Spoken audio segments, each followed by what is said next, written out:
The Book of the Damned, by Charles Hoyfort, Chapter 14k. I suppose that, at the beginning of this chapter, one had the notion that, by hard scratching through musty old records we might rake up vague, more than doubtful data, distortable into what's called evidence of unrecognized worlds or constructions of planetary size. But the high authenticity and the support and the modernity of these of the accursed that we are now considering, and our acceptance that ours is quasi-existence, in which above all other things, hopes, ambitions, emotions, motivations, stands attempt to positivize, that we are here considering an attempt to systematize that is sheer fanaticism in its disregard of the unsystematizable, that it represented the highest good in the 19th century, that it is monomania, but heroic monomania that was quasi-divine in the 19th century, but that this isn't the 19th century. As a duly sponsored Brahmin, in the regard of Baptists, the objects of July 29, 1878, stand out and proclaim themselves so that nothing but disregard of the intensity of monomania can account for their reception by the system, or the total eclipse of July 29, 1878, and the reports by Professor Watson, from Rawlins, Wyoming, and by Professor Swift, from Denver,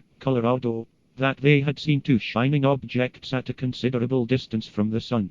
It's quite in accord with our general expression, not that there is an intramercurial planet, but that there are different bodies, many vast things, near this earth sometimes, near the sun sometimes, orbitless worlds, which, because of scarcely any data of collisions, we think of as under navigable control, or dirigible superconstructions. Professor Watson and Professor Swift published their observations. Then the disregard that we cannot think of in terms of ordinary, sane exclusions. The textbook systematists begin by telling us that the trouble with these observations is that they disagree widely. There is considerable respectfulness, especially for Professor Swift, but we are told that by coincidence these two astronomers, hundreds of miles apart, were eluded.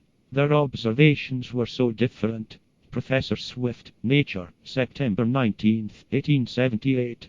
That his own observation was a close approximation to that given by Professor Watson. In the Observatory, Volume 2, page 161, Swift says that his observations and Watson's were confirmatory each of the other. The faithful try again. That Watson and Swift mistook stars for other bodies. In the Observatory, Volume 2, page 193, Professor Watson says that he had previously committed to memory all stars near the sun, down to the 7th magnitude. And he's damned anyway. How such exclusions work out is shown by Lockyer, Nature, August 20, 1878. He says, there is little doubt that an intramercurial planet has been discovered by Professor Watson. That was before excommunication was pronounced. He says, if it will fit one of Levier's orbits. It didn't fit. In Nature, Volume 21, page 301, Professor Swift says, I have never made a more valid observation, nor one more free from doubt.